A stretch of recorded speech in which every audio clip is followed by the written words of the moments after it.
Welcome to Don't Chuck It Up, the podcast where we help students and families navigate the wild journey of the college search and applying to colleges without breaking a sweat.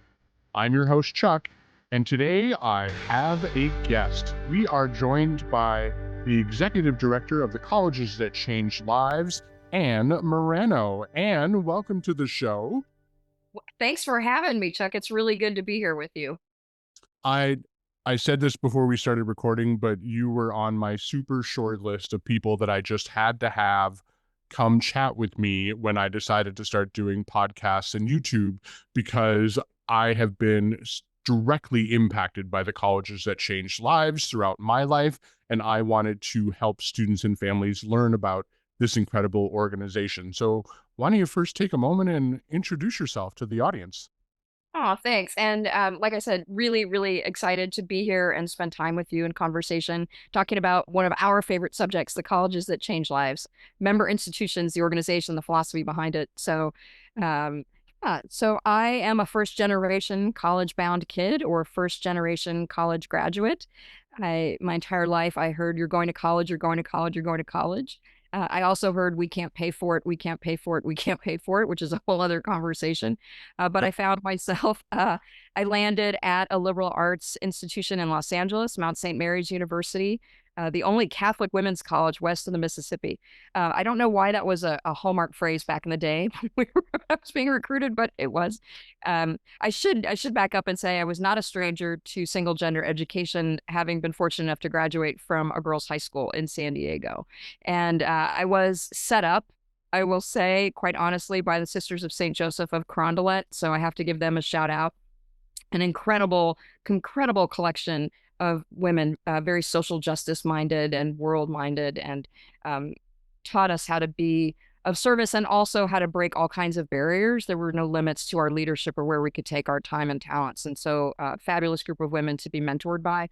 They also happen to sponsor a number of educational institutions in this country, and one of them is Mount St. Mary's. And so, yeah, as I was mentored by a number of them in high school, they led me to the Mount. And I wasn't initially excited about going to a women's college because I thought been there, done that in terms of single gender education, but it turned out to be exactly what I needed. And I needed to be immersed in a tradition of the liberal arts and sciences, which my first gen parents weren't exactly excited about. And that's the G-rated version of their reaction. Because at the same time I heard that I needed to go to college, I also heard you will study computer science, business, nursing, or education, because this was the late 80s and I was a girl, and they just knew that those were great fields for women and ones that definitely led to a job and being able to move out of the house and live a sustainable life all by myself, right, independently. But then I landed somewhere that expected me to study courses across disciplines and get engaged in deep, meaningful conversations in the classroom. And they were like, yeah, what's that about? They soon were converts though. And I mean that in the most agnostic sort of way. They came around to understanding what the beauty of the liberal arts was and how transformative it was. And I interned in, I'll try to wrap this up quickly.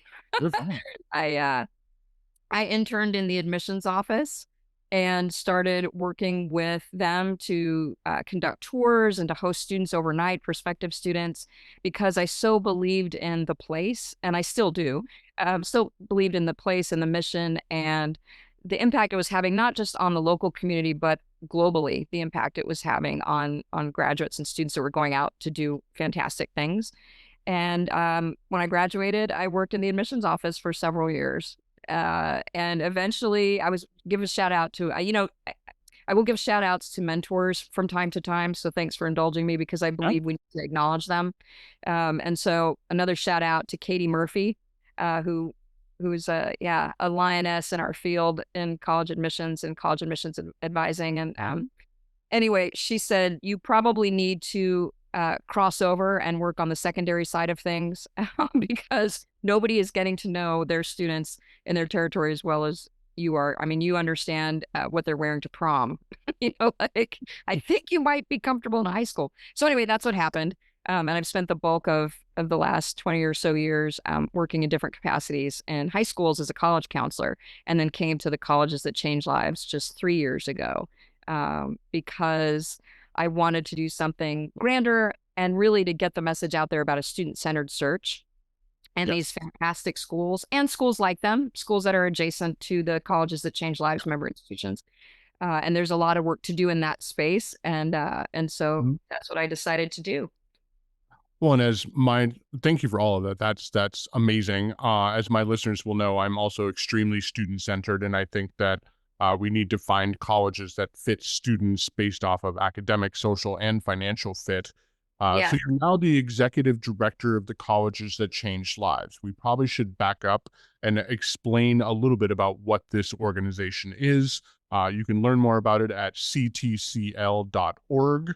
And it has been around since 1998, which is really interesting because I was a first year student in college in 1997.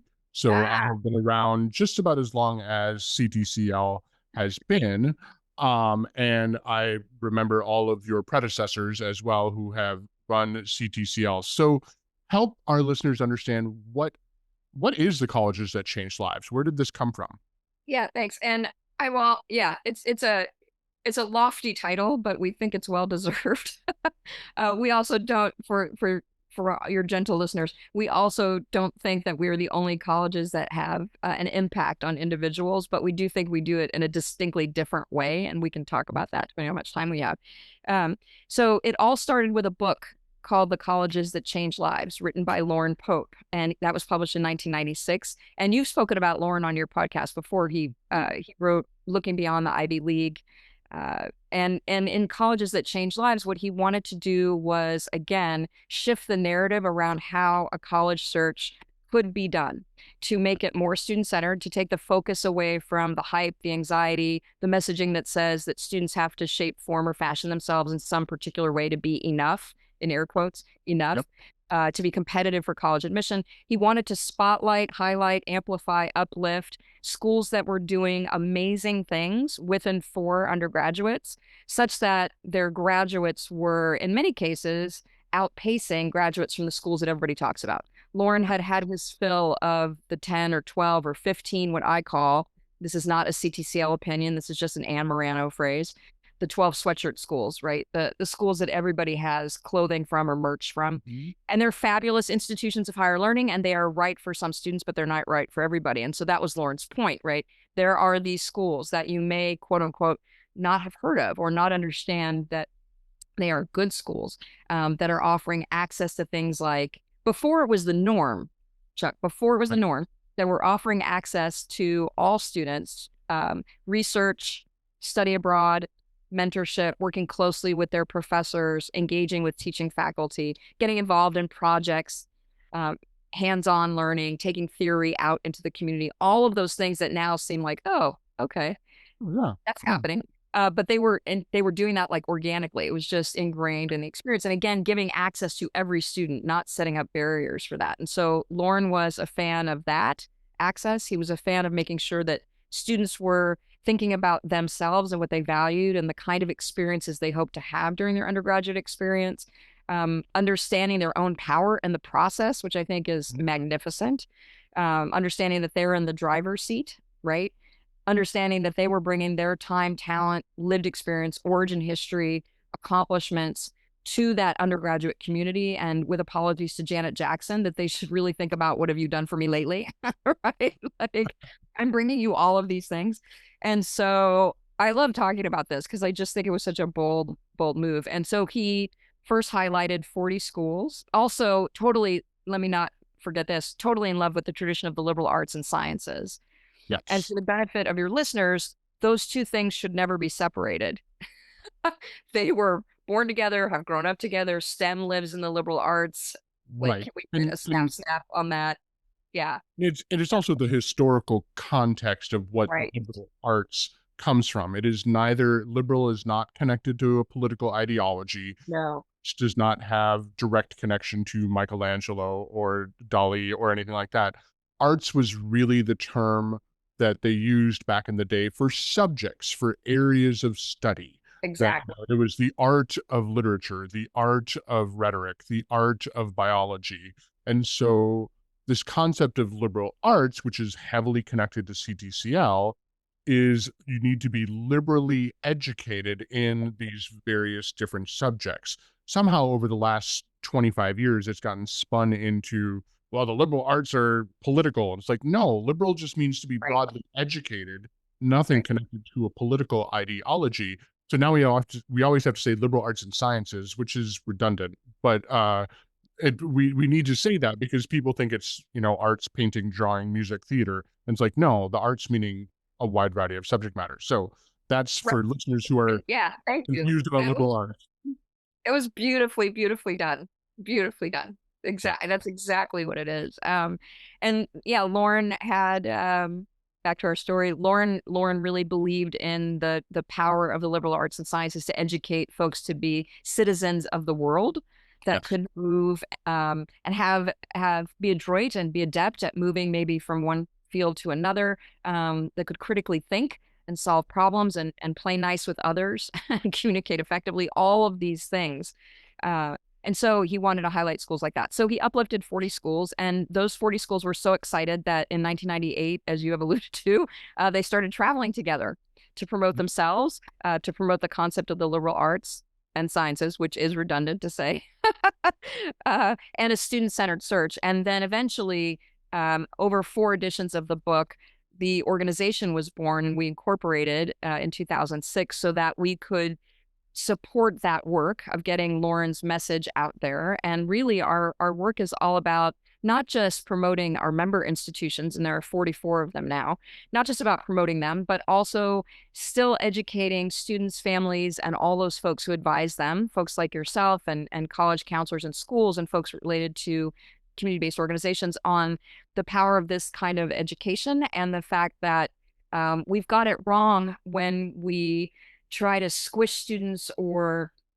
strategize with them Hmm. around the admissions process, or we get so anxious, we feed the anxiety beast around this process and really around the opportunities and options that are available when we limit the scope, when we and it's understandable why we do that, right? Because, and that maybe is a whole conversation for another time, but there is a big brand machine, Yeah. and we buy what we know, we love what we know, right? And what we don't know, we think, oh, okay, well, that can't be that great if nobody's talking about it. Or in our case, in college admissions, oh, it can't be that great if they have a higher admission rate, which is one of those things that just makes my head explode. Yes. And so those are some of the things that we do. So we offer a series of information sessions and college fairs and smaller programs, and a newsletter for folks who advise students, and a website that you've cited, ctcl.org, that's chock full of information. And we even have a brochure slash publication called How to Choose a College That's Right for You. And so there's a lot we try to do around educating students on choice and their power, and that you can find a great place that isn't a school that everybody talks about, and find a Absolutely. great And community. Yeah. you, I love that you brought up the marketing idea, Yeah. because marketing and social media is so huge right now, and our young people and our parents really look at, who's playing in the Sweet 16 in the basketball, and who's playing in football, and who's, what colleges are being referenced. And we're seeing some of these colleges explode with applications, and it's harder to get in because everyone's trying to clamor at the same 200 or so, maybe less than that, institutions. And Exactly. I Yeah. bring up CTCL, and most of my students, I put at least one of the CTCL colleges on their research list. And students and families go, I've never heard of these places. And that was really Lauren Pope's point. Right. Can you imagine back in the 90s, he got in his car and drove around the country, primarily in the Midwest, although there are colleges for CTCL that are all across the country. And he went and visited these places because he wanted to experience, like what I do as an independent counselor in my own work. I go and tour colleges because I need to see it.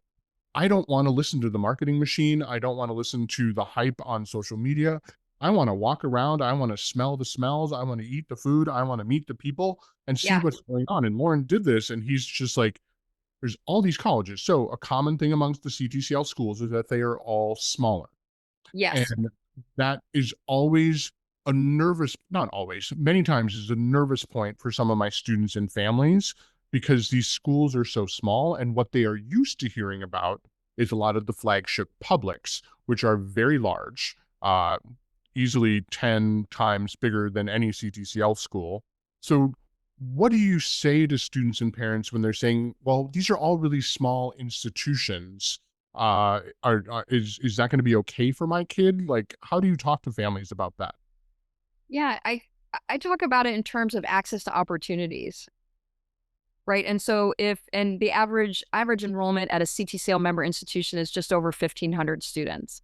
The largest is just over 3,000 and the smallest is not quite 600. So there's some range there. But I talk to families and students about the kind of experience the student thinks they want to have. What are the sorts of things you'd like to get involved in? What kind of relationship do you want to have with your faculty and the people that you're sitting next to in class? How deep do those relationships go for you? Are you anticipating research or study abroad or being mentored? And being mentored not just from folks in your academic department, but from across campus. Oh, and by the way, speaking of those academic departments, would you like to do some exploring? Right? Are you multi decided, which is what I Mhm. call open minded and curious about all sorts of things because you will have greater freedom to explore a number of different subject areas and to dabble, right? To choose different things from the academic major menu to figure out what really interests you and to pursue different passions at a school our size. There are, yeah, the size of our schools because uh, that's what they're built for. They were built for a highly individualized experience. Small means being known. It doesn't mean giving up on opportunities, right? It means being able to stand out. Um, and if, I have only worked at smaller secondary schools, and my students, the students that I had the privilege of working with, rather, would have that same kind of reaction sometimes when I would put smaller schools on their list. Oh gosh, miss, that is too small. I want to be somewhere that's large and loud, and I want to be anonymous. And I would stop them and I would invite them to engage in a process that was a little more self-reflective to think about the things that they really valued about their secondary experience. What were the moments that meant the most to you? What are the moments that you're the most proud of? What were your growth moments? What are the moments that get you most excited? What are the things that you will remember? What are moments that you'd like to have again, right, as you continue to grow and evolve?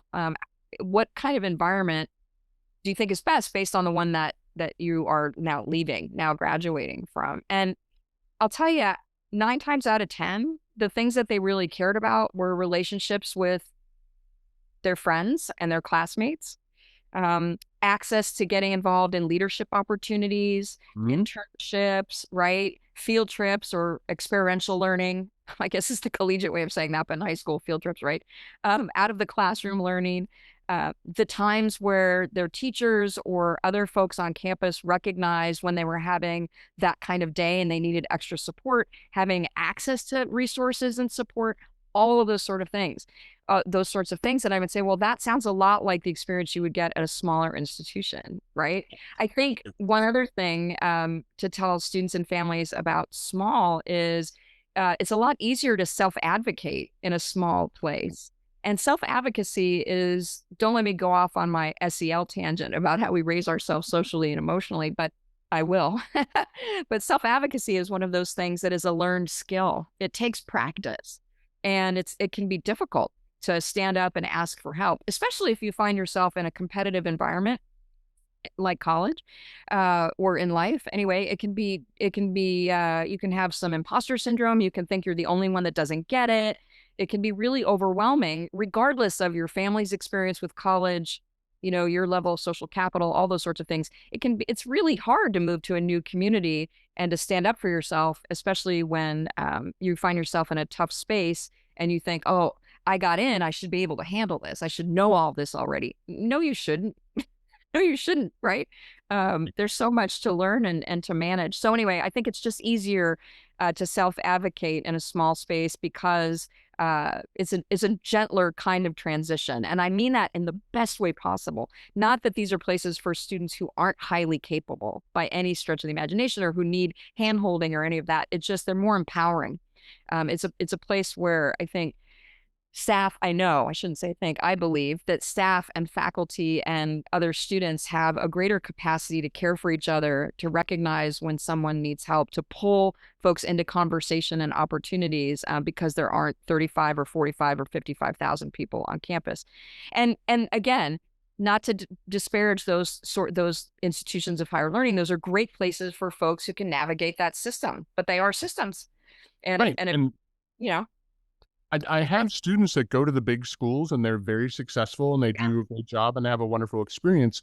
But I really do feel that the smaller college experiences are overshadowed because people have not heard about these. I also love CTCL colleges because they are predominantly residential. The vast right. majority of students live on campus Yeah, at a CTCL college and other small liberal arts colleges because we're hearing a lot of students complain that they're going to these colleges and then on the weekends they empty out. Well, that doesn't happen at CTCL schools because the vast majority of students are not local students. They are for sure. students that are coming from across the country and even around the world. So it's impossible for those students to go home on the weekends. So you're getting these thriving communities. And it has been well over 20 years since I graduated from my CTCL campus. But I'm still engaged with my faculty mentors and I'm still meeting with them for coffee. I mean, I still know the woman who used to be the janitor in our residence hall. I Wow. still see her, or, I still connect Yeah. with her because she was an impactful person on my experience and she Yeah. gave me sage advice when I was a student as a janitor. And I said, "Why do you still work there?" She said, "Because of the students and these Yeah. connections that they Yeah. make." And Yeah. it is smaller experiences, it's smaller class sizes, and that can be scary for some students because they've been in high school classes that are much bigger, but maybe they've been in a high school that's really big and they didn't get to know anyone. A college like a CTCL is going to allow them, as you mentioned, to connect with their fellow classmates, connect with their teachers, ask questions, get the support that they need. Parents often bring up things like safety and support with me, and I said, well, my experience at working at small liberal arts colleges and attending one is everyone at that campus is there to really assist you. And you can meet with faculty, staff, and your fellow students and really rally together and get support. The hard part, as you're saying, and I agree with you, is that many students don't know how to do self advocacy. Right. So they're struggling on their own because I'm like, you just like, students will text me and they'll say, "I'm at my college, I'm really struggling." I said, "Have you talked to anyone about that?" "Well, no." I'm like, "Well, you've got to go ask and people will be there to help." Um, so And can I add one more thing? sure. I think, let me just dovetail off that too. I think students and families often shortchange a small college experience or a small liberal arts college experience because they think they're not going to have access to things like a network, which very Yeah. clearly they will have a network of fellows, right? Of folks that they're going to stay connected to for decades, just like you've shared already. They also think maybe they won't be able to compete in athletics or Oh, yeah. involved with playing music or right pursuing those other things that make their hearts sing. And just the contrary is true. Those opportunities are there in abundance and Mhm. are more accessible. And I keep using that word, access, access, access, but they're easier to get involved in, quite frankly, because they're prioritized, right? Yeah. That's a right, that highly individualized experience, and there are fewer restrictions to getting involved with things than you might find on a larger campus. So, you could play the tuba and be researching the combative behavior of certain ant species, Mhm. and also playing lacrosse, and also mentoring a group of youth in the local community through the service engagement program at the college. I mean, there's all sorts of things and ways to get involved. So I just wanted to throw that out there, that small doesn't mean I'm going to be bored and stuck on this campus of residential No. people. No, on the contrary, you're going to be quite busy. Yes, and I really do think that that is one of the bonuses of the small liberal arts colleges is that you are able to be so busy and so engaged. Yeah. You can be in multiple student organizations, you can be in the fine and performing arts, you can be in athletics and still have a great academic experience that is better than many others because you're getting such close connections with your students and faculty. I have a classmate who was a hockey player and Uh-huh. a vocal performance major and music education major. And I will never forget the day that he had to sing the Star Spangled Banner for his own hockey game. Oh, Uh, wow. and so, he skates forward at the line and amazing tenor, great guy. He sings the Star Spangled Banner and skates back into line. And the opposing team didn't know how to comprehend that. They were Right. like, wait, Right. you have a professional, opera type singer on your hockey team? Like, okay. Exactly. That is, And yeah, that's classic. Yeah. and he said, I don't know of any other college that would have been able to do that, be able to study music at a high level and be able to be a hockey player at a solid level as well. And like those are the things is when a lot of other colleges that are bigger force you to pigeonhole yourself and say you can only be in one college or you can only be in so many activities or you only can do so many experiences. And I have found that the smaller colleges are more willing to lean in and say, how can we help you do these very different things that you would like to do as a young person? Because as you said, a lot of kids are undecided or multi-interested or multi-invested, and they need a place that is going to support that as well. Yeah, I mean, I know our schools and schools like ours are looking for ways for students to make connections, right? Mhm. I mean, the depth and breadth at a liberal arts college isn't just about the academics, it's also about experience. And so at other schools where those things might be at odds, right? Like you've said, well, you can do one or the other. At liberal arts colleges, particularly at smaller liberal arts colleges, we're looking for ways for you to be able to do it all. Mhm. And with support. And, for student athletes, if you are really serious about competing and playing and you're interested in being a scholar athlete, it's more likely that you're going to actually be able to do that at a smaller school, particularly a small liberal arts college that may be NCAA Division 2 or 3 or member of NAIA. Right. I think there's a misunderstanding that the only way to have a brilliant athletic career as an undergraduate is to go NCAA Division 1, and that's not the case at all. So if you look it up, but the stats are there. If you're really interested in competing and playing and being on the team and skating out to sing the national anthem as a member of your hockey team, anyway, it's much more likely that you'll get a spot on the team at a smaller school and get And time on the field or wherever.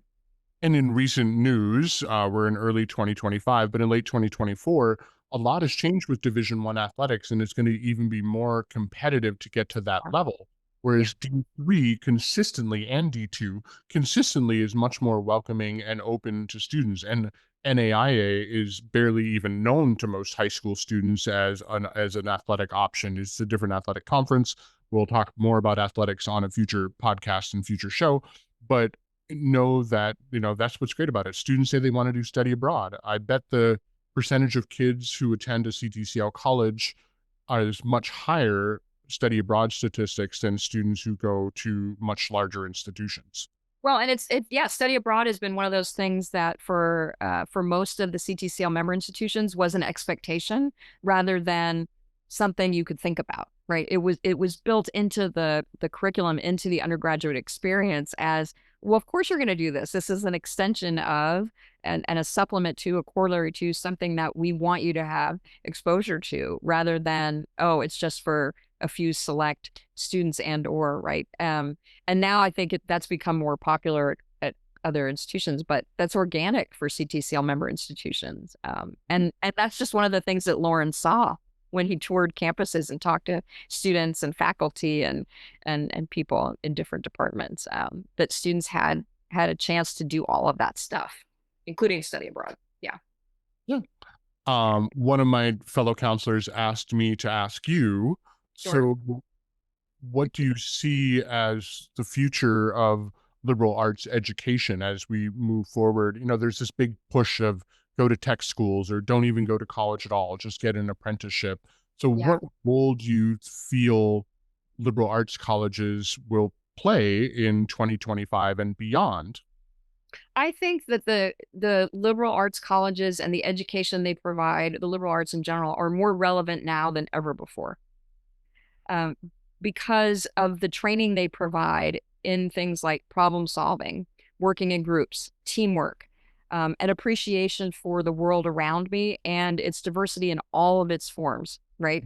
An appreciation for different origin stories, perspectives, insights. And I think those are very critical things. I think there's an element of time management too. Anyway, Mhm. but we can talk about that on another conversation. Problem solving, looking at a situation and being able to hypothesize and to try again and try again and try again. With the advent, well, AI isn't new, but with the way it's kind of exploded, right, in our lives over the last 6, 18 months, however long you want to go back, however far back you want to take that.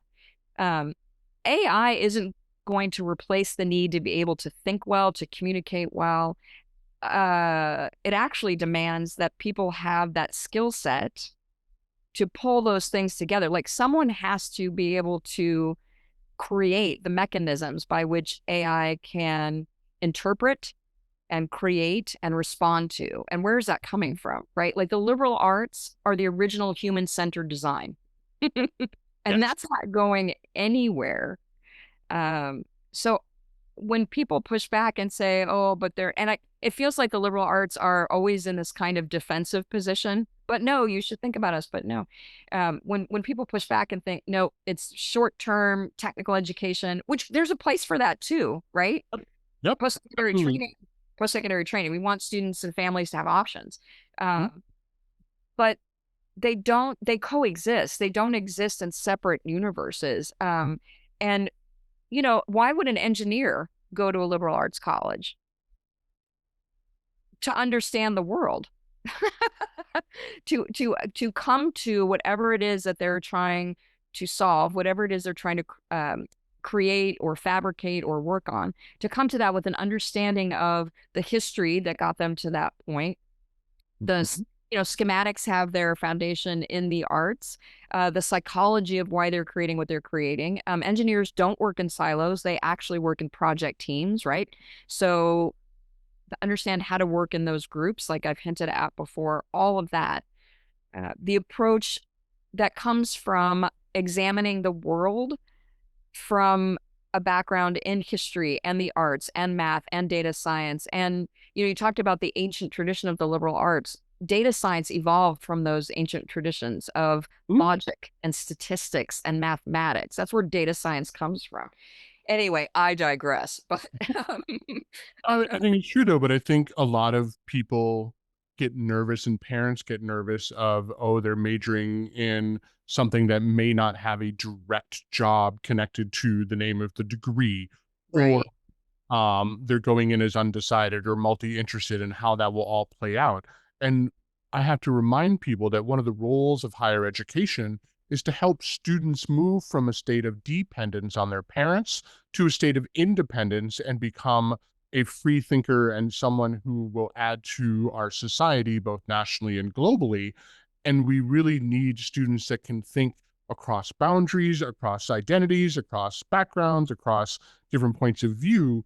And throughout my existence, and obviously I'm very biased as someone who went through liberal arts education, is that liberal arts thinkers are really able to find middle ground between different types of people and different backgrounds and bridge those differences and help find common solutions that we can do to improve ourselves, our community, our states, our nation, and beyond. Yeah, Um, yeah, yeah. and we are super interconnected. All of that, 100%. And it's not what will you do, it's what won't you do with a liberal arts degree. Because there's such an adaptability, right? Because if Mhm. you've been raised in a tradition that has you exploring all of these different subject areas, interest areas, working closely with people, getting involved in the things that we talked about, like study abroad and research and collaborative projects, being mentoring, right? Stepping into leadership roles, all of those things. What can't you what can't you shape for yourself in terms of a future? I mean, most of the jobs that this generation that you're working with now, that I'm working with now, that we're exposed to now, most of the jobs are more entrepreneurial actually Yeah. and don't even exist yet. Like what they're going to be graduating into, they're creating as they go, right? And so what better way to prepare for that kind of position than to go through an experience that is really well-rounded, but like blown up well-rounded with spotlights and a lot of glitter. Although maybe not glitter, because glitter goes everywhere and it's hard to get out of things. It's But horrible to clean up. I have bad disaster stories of glitter, so I'm good. We're both we'll not gonna scratch the glitter, no glitter. But right. right, like um and I think it's hard to understand sometimes. Okay, we're not talking maybe about as straight a path. We're talking about a squiggly path, right? Because in our tradition of the liberal arts, it's not, we don't look at the education as a means to an end. Right. It's Right, the again. start to a beginning, because Yes. once you get through liberal arts, you can now really explore and examine the world. Like I use my own story all the time. Is I have a degree in Spanish with a focus in Iberian literature, and and a music Fantastic. degree. I know it's awkward. And a degree in music in choral general music education. I was going to be a Spanish speaking music teacher, and I did it for a semester. And then I got kind of recruited into the world of higher ed, Yeah. and started working in admissions and did that for a long point in time. I did residence life. I worked in disability services, had a wide variety of jobs, worked at a different types of colleges and universities, from major large institutions to small liberal arts. And then about 10 years ago, I hit the point where I'm like, I want to help more students. I want to branch out and start my own thing. Well, I don't have a degree in business. I don't Right. have a degree in social media marketing, but I dove in. I learned. I watched a lot of other people. I read a lot. I just kind of did it, and here I am, 10 years later, being able to really make what I believe is a difference in the world. I've And always said that yeah. liberal arts students can learn, unlearn, and relearn at a Yes. very fast pace. Yes. Yes. And I mean, yeah, your journey is exactly, I mean, it's such great evidence of, yes, this is how it works. This is how it works. So thank you for sharing that, because Yeah. it's exactly the case. Exactly the Uh, case. I also do believe that there's this, as you mentioned before, the connectedness and networking and careers is a big thing right now. And what I have always noticed is that people who go to small liberal arts colleges, especially CTCL schools, really do connect to each other. And so like my LinkedIn profile, I'd say probably over half of my LinkedIn connections are either people that I went to college with or went to my college. Yeah. And we're like, oh yeah, yeah, we both had, we share some story about our undergraduate experience, and then we're connected. And my web of connections is really based off of my experience at a small liberal arts college. Now, I went to a very large, very well-known public institution for my master's program, but I am less connected to Mm, that cohort of alumni because it was just a big school and a big experience. I got connected to my cohort in my master's program, but that's only 20 people. right. I didn't, even though I was at a college of over, nearly 30,000, I really only know the 20 people that were in my program and not much farther than that. So the experiences were very different. Now, that's my story. It's not true for everyone else, but that was my experience between going to a small liberal arts college for undergrad and then going to grad school, which PS, I had a full tuition scholarship to go to grad school because they were impressed by my work at undergrad. I kudos to my undergrad for that. So yeah. Yeah. Yeah. Well, and I think also, I've worked with so many students who start off by saying, well, if I want to go to professional school, I want to be a doctor, I want to be a lawyer, we've talked about engineering already, but doctor, lawyer, dentist, vet, right? Mhm, I need to go to one of the schools that mhm. one has a pre-vet major, which we can dispel that myth right away, that there really is no such No thing as such a thing. pre-vet major. Yeah, or No such pre-med thing. major. It's an advising status, right? You can actually, some of the best doctors, the best candidates for medical school these days are philosophy majors or French history majors or, music and Iberian studies majors. Right? Those combinations are fantastic prep for the kind of work that you're going to be doing in medical school. Yeah. Obviously, you will have taken a slate of courses related to the sciences, but it Yes. has to do with the way that you think and problem solve and approach working with others and all those sorts of things. But again, I digress. And uh, the acceptance rates into professional schools from schools like ours, the colleges that change lives and other liberal arts, small liberal arts colleges, the acceptance rates into those programs are phenomenal.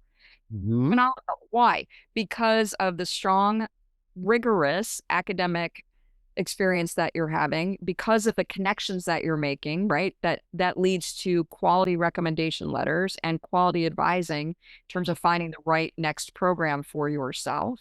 And they're amazing. I mean, we don't have enough time for me to talk about all the students I've had the privilege of working with that graduated from CTCL member institutions specifically, that are in medical school, that are practicing attorneys, that are doing a master's program in public health alongside graduates from schools that folks might be more familiar with. And the faculty at that graduate program are looking at the student that I had the privilege of working with who graduated from a CTCL member institution. Okay, it was Juniata, and saying, where did you go to school? Tell me more about this. How do we recruit more students from there into this very highly selective, prestigious master's program in public health?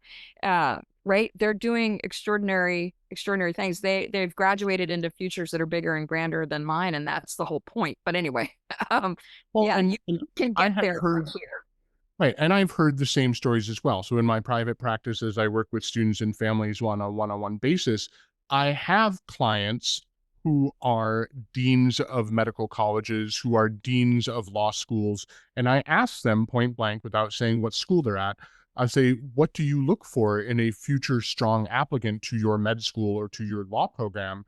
And 9 times out of 10, they describe a student who came from a small liberal arts college, and I'll even say fire off some names of schools you remember in the application process, and it's almost always, "Oh, I had this great applicant from this small school, and this one," and they're rarely mentioning a big name school or even a highly selective small liberal arts college. They're usually talking about schools that they're like, "You probably haven't heard of this college." And I said, "Well, I probably have because I love learning about colleges That's that right. no one's ever heard about." So that is my specialty is I love learning about schools that no one else knows about. It's my hidden gems.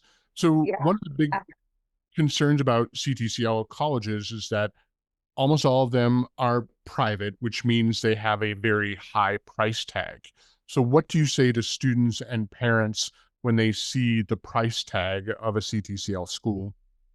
Yeah, so the price tag of a CTCL member institution is not the sticker price is not what you're going to pay, right?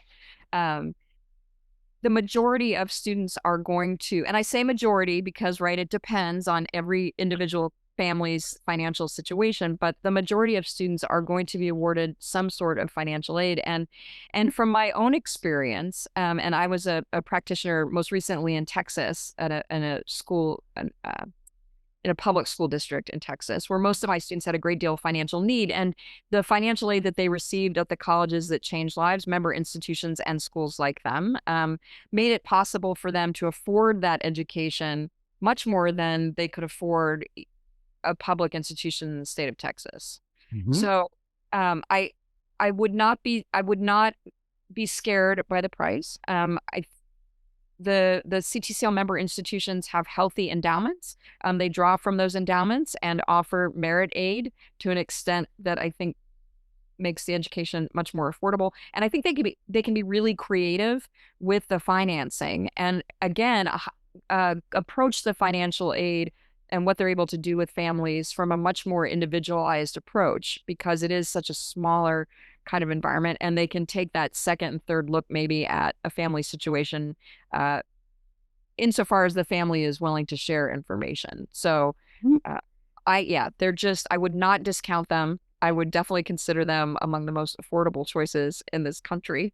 Um, and if you And want, many of I was gonna say, go many of the ahead. colleges in CTCL offer some really substantial scholarships, and all students have to do is apply. There isn't a special interview process or anything like that. They just literally just have to fill out the application for the college. I believe is everyone in CTCL on the Common App, or is almost everyone on the Common App? They are. They Okay. are. So literally you can go to Common App and use that as your application to a CTCL school. And Yeah. that's your consideration not only for admission, but also for the vast majority of those merit-based scholarships. And I agree with you with my experience with my students. The students and families are shocked by how strong of scholarship support they have gotten from these colleges. So it's been really amazing for some of my families. And I think, the FAFSA calculator or the net price tuition calculator. I'm screwing up the name of that. I'm sorry. Net uh, price calculator. Yep. price NPC, net calculator. price calculator. Yeah, or My Intuition. There are some schools that participate in that as well. Those can be great tools for families to get kind of an early predictor. They can also have conversations with the financial aid folks at our member institutions earlier in the process than they might be able to at other institutions because of, again, the student-centered approach and how small we are and that sort of thing. I think that most families would be surprised to find out that the CTCL member institutions on average cost much less. Their cost of attendance is much lower than it would be at some of the schools that folks may be more familiar with, or even attending a flagship institution out of state, which can often be Mm-hmm. way more expensive. Very It's like expensive. very, very expensive. Right. I know. I can tell you how many times I would just shake my head at students in Texas and say, okay, I get it. I understand that that's a magnificent school, but also it's a public institution in the state of, they're not going to finance you as a Texas kid, right? It's going to be much harder for you to afford. And they'd be $60,000, $70,000 to go to out of state schools and out of state kids. Anyway. Well, and CTCL schools and other small liberal arts colleges really do a complete package. They're looking at tuition, room, board, fees. They're looking at the entire cost of Transportation, attendance, all of that. literally. Yeah. Yeah. Usually a large public institution is mainly focusing on tuition and fees and then room and board if and only if you decide to live on campus. That's So right. you're choosing to live off campus, there's going to be a whole different factors of cost that way. Uh, Yeah. Most CTCL colleges do expect students to live on campus a certain amount of years. Some it's all four. For most, it's at least one or two. So because that builds community on the college campus, but it also means that you don't have to worry about housing for your student as they are traveling to these places that are oftentimes in a different state. You can say, oh, yeah, nope, we're good. The housing's taken care of. The food's taken care of. We just have to pack up the suitcase and get them there. And then college really takes over from that. So, It's not one of those things where, okay, your student can live on campus that first year and then they have to go off campus for housing year 2 through 6. And since I kind of threw that away, year 2 through 6, you'll also find the graduation rates or the time to graduation is really closer to that 4 year on yes. average kind of experience. And the only reason you might extend is if you're doing a year to earn your master's degree, like in a combination bachelor's master's kind of program, or if you're in a 3-2 agreement, where you're doing, your first 3 years at a CTCL member institution and then the second 2 years to get an engineering or other degree in a partnership they've got with another college. So, and I worked with several students who could have graduated from CTCL member institutions in 3 years because of the access they had to opportunities, because the way that their high school experience was honored and with their AP credits or dual credits they had done in high school, or because they were just that ambitious and they so enjoyed the experience that they were taking more hours and that sort of thing. But they stayed, one, because they could be financed for that fourth year, and because they didn't want to walk away from all those other things that were still available to them. They wanted to have, really bookend their experience with the full 4 years. right. And I always am very honest that the program that I was in undergrad was a 5-year program, but that was explained to me at the start of it that it Yeah. would be 5 years. I think parents are often shocked that most colleges don't say, well, you should graduate in 4, but the program that you're in might take 5 or even 6. I find families that the national graduation average is based off of the 6-year graduation rate, not the 4-year graduation rate. I always tell students and families when you're meeting with admissions or you're visiting a campus, you want to ask what is the 4-year graduation rate? Exactly. Because what's posted is probably their 6-year graduation rate, which is the federal standard. So that's a little tip for the listeners today. Um, so how do students and families get to know more about CTCL? What are you up to as an organization to help inform students and families about the amazing experiences at CTCL campuses? So the first place I would go is our website, ctcl.org, which we have mentioned. You'll find there questions that you can start to ask yourself as you're beginning the college search journey, connected to our how to choose a college that's right for you piece. You'll also find individual profiles of all of the member institutions. So there are snapshot profiles that you can access and then get connected to the institution's own website for even more research.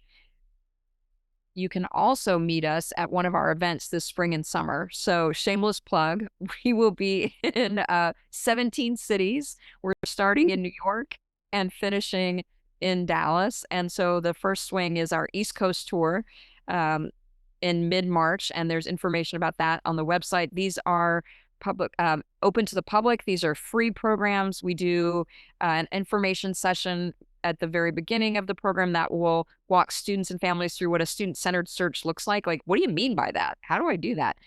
We'll touch a little bit on the value of the liberal arts and sciences, a quick snapshot of the CTCL member institutions, and then students and families and counselors and advisors, by the way, are invited to the college fair. And so we'll usually have somewhere between 35 and 40 of the member institutions represented. They are the real admissions counselors. They are usually the, sorry, I don't know why I sound Nope, like no, no, you're right. butter made with real milk. Imagine that. Yeah. But usually they are the admissions counselors that are reading in that territory or that will be evaluating applications and by the way, reading applications with a highlighter, not a red pen. So we can explore that another time. Because we've been doing holistic admission, whole student review before it was hashtag trending. Like that's a hallmark CTCL member institution.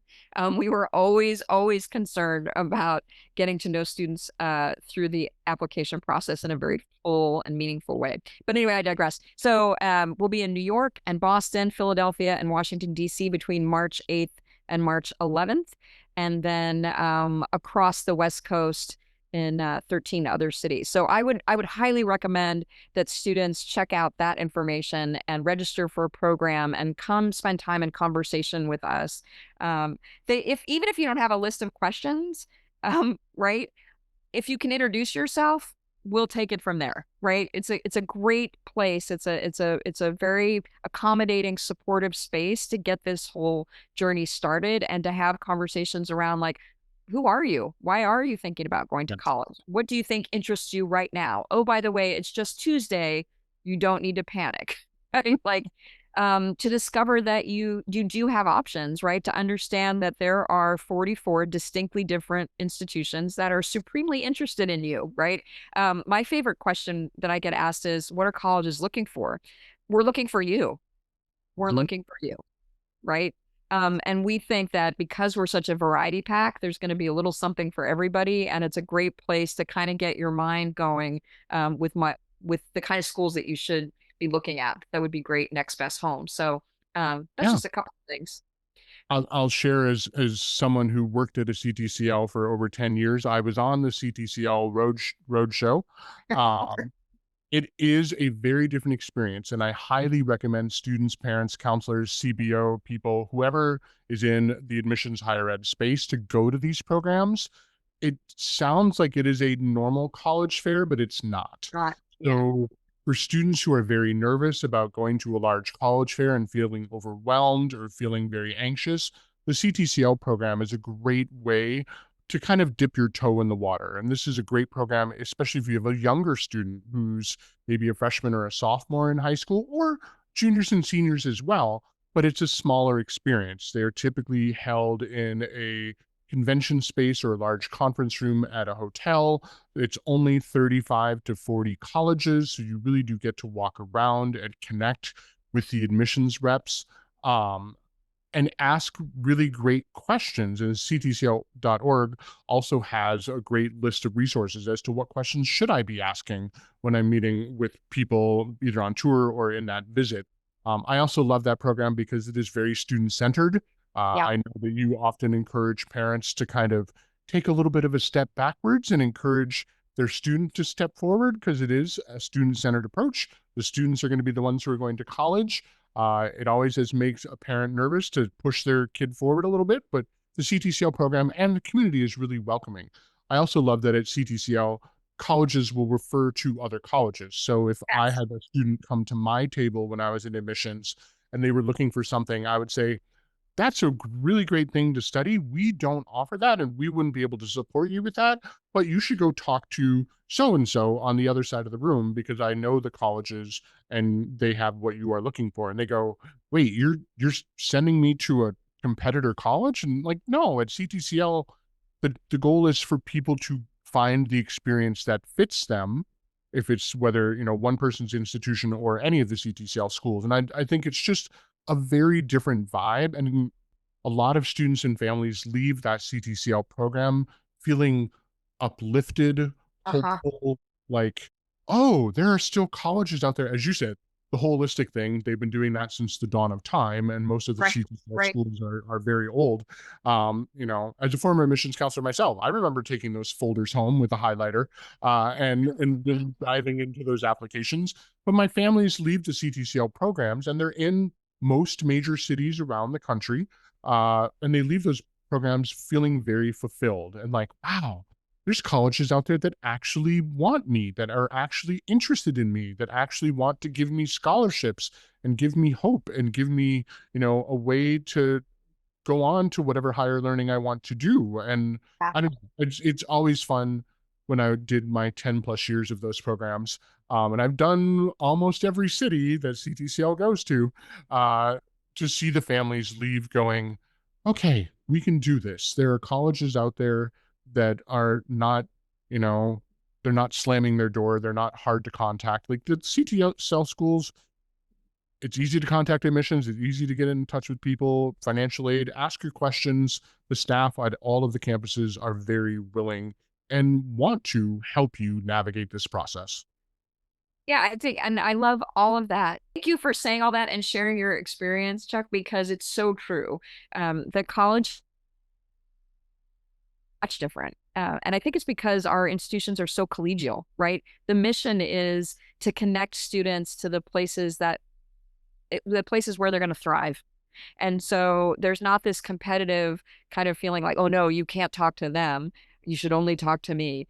Um, I also think that because our schools create so much access, and originally, Lauren uplifted schools that were accessible to students that gasp might not be at the tippy top first rank position in the class that were Mhm. open to students who had B plus or B averages or even C averages, right? It was again about creating opportunity. Um, and that didn't do anything to diminish the academic experience or the rich co-curricular experience at all. It was, let's talk about the schools that don't have single digit admission rates. And Right. so I think that when you're talking about students and families leaving our events feeling empowered, and I've seen it. Their shoulders are back. There's more light in their eyes.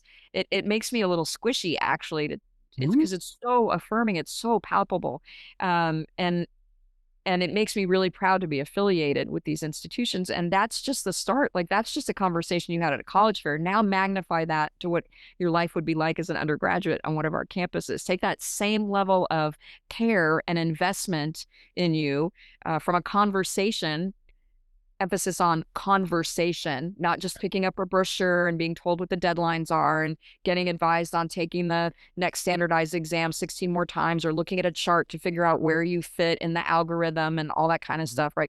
Having a real conversation about why one institution or another might be a great place for you and why you should consider it and getting invited to visit campus, all those things, magnify all of those feelings into what it might be like to be an undergraduate. And then you kind of get an idea of why you and I get so excited and hyped up about this Yeah, because, I mean, yeah, you know, because there's as on my social media platforms, students are like, I don't have a 4.0, I don't have perfect right, test scores, so there's never going to be a college that wants me. And I'm like, whoa, time out, time. Like there are exactly. lots of colleges that want you even if you don't have a perfect grade point average or a perfect test score. In fact, the vast majority of students who are looking at places like CTCL colleges don't have a perfect GPA, or they have a story and they want to Exactly. continue their story in college or maybe change directions. Maybe they were in a high school that didn't fit them, that didn't really support their learning style, and they're wanting a new experience. And one of the CTCL colleges might be able to provide that for them. So we Yeah, could the go on and on. majority of colleges and universities in this country admit the majority of students who apply. Yes. And we think that's a good thing because, again, I'm going to use that word access. It's Mhm. about access to higher education. It's about access to opportunity. It doesn't say anything about that selectivity and our obsession with single digit selectivity or trying to, do whatever we need to do to get into the hyper rejective institutions, again, which are great schools for some people, but not for everybody. Right. But our obsession with that really kind of robs students of the opportunity to find places that are great for them, that offer them strong academic experiences and all the co-curricular stuff, but have more generous admission policies, right? That were created in a slightly different spirit, I think, and exist in a slightly different spirit. So again, biased. Um, Oh yeah, no, I'm totally biased, and I will own that to my retirement age.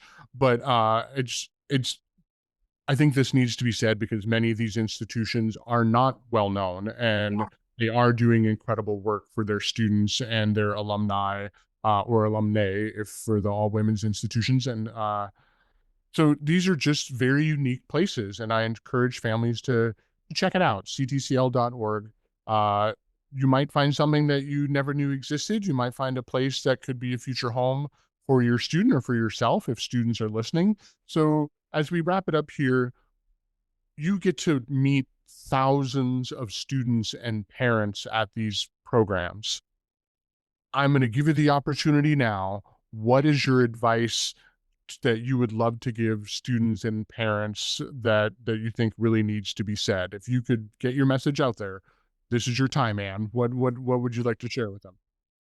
Thank you so much for that platform. I think, and for revving me up for that. The first, and it starts and ends with the student. It's all about the student, and I will say to students and families to just breathe. There will be a place for you. You have so many options. I will ask students to put their crowns on, right?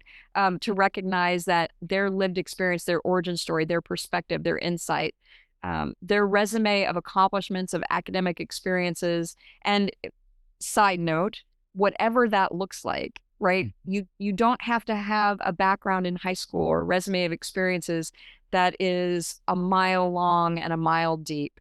If you have found one or two things that you have committed yourself to that you've been really excited about, if you've had family responsibilities, if you've worked to support your family, or you've worked to grow your own leadership skills, whatever it is, like the experience that you've had is valid and meaningful, and you're competing only with yourself, right? Um, Stop judging your insides by somebody else's outsides, which I stole from another tradition of thinking, which we can talk about at another time. But to come to this experience authentically, right? To recognize that there are schools that are genuinely interested in you, in getting to know you, and in introducing you to all of the different ways that your life could change, and all the different ways that you could project yourself with a little support from programs and people, into the future that you've dreamed for yourself, right? Be bold and brave in your choices. Color outside the lines. Get rid of the lines, Yeah. right? Um, avoid if you can. I like to say in a positive space, but this one I'm just going to say avoid if you can the conversation around lockers, or I was going to say the water cooler, but I don't think we hang out at water coolers. The water, is anyone filling their refillable water bottles? Is that a thing? No. So the conversation around lockers, right? That makes you feel like if you're not applying to one of the schools that everybody talks about, that you're not going to be okay, that you're not going to have a future. I encourage students and families to stand tall and to say, we're really going to focus on what's best for this person, for Mhm. this kid, and what is going to be their next best home, and we're gonna walk tall on that, and you could end up educating a number of people about choices. So open your mind, be expansive, listen to the people that you trust, but take their advice with a grain of salt. At the end of the day, it's really the wisdom of your own heart. If you can visit campus, great.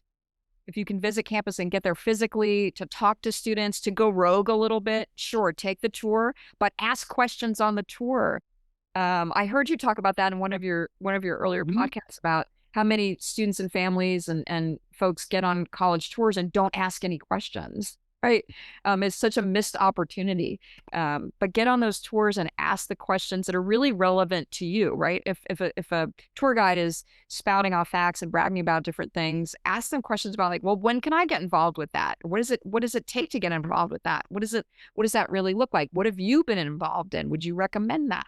But then go rogue, eat in the cafeteria, ask students questions, that weren't put in front of you in terms of an organized panel, and get that real kind of in-depth experience. And if you can't visit, take advantage of virtual programming, of reaching out to your admissions counselor. And then, I'm sorry, finally, pay attention to how you're treated throughout the process. Pay attention to how you're treated throughout the process, the kind of communication that you receive from an institution, how quickly they get back to you when you have a question, the access that you have to get your questions answered about financial aid, about academic programs, about student life, about support services on campus, all of those things, because I think that's very telling about the kind of experience you might anticipate as an undergraduate. You're bringing a lot. Your one precious wild self. You're bringing that to this college community, and they need to celebrate you. And if they don't deserve you, quite honestly. And that I will stop on. That was wonderful. Anne Marano, Executive Director of the Colleges That Change Lives, better known as CTCL. Thank you so much Thank for being you. here. As I said, you were on my short list that I wanted to have as a guest, and I'm so glad we got to make this happen.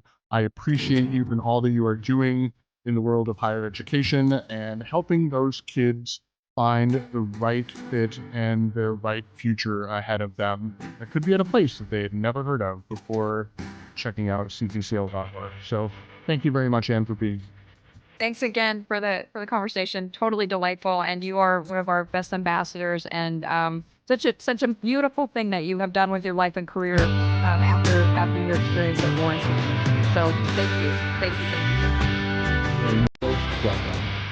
Well, folks, that's all the time we have for today, but fear not, we will be back next week with more tips and tricks to help you conquer the college application process like a boss. So remember, don't chuck it up.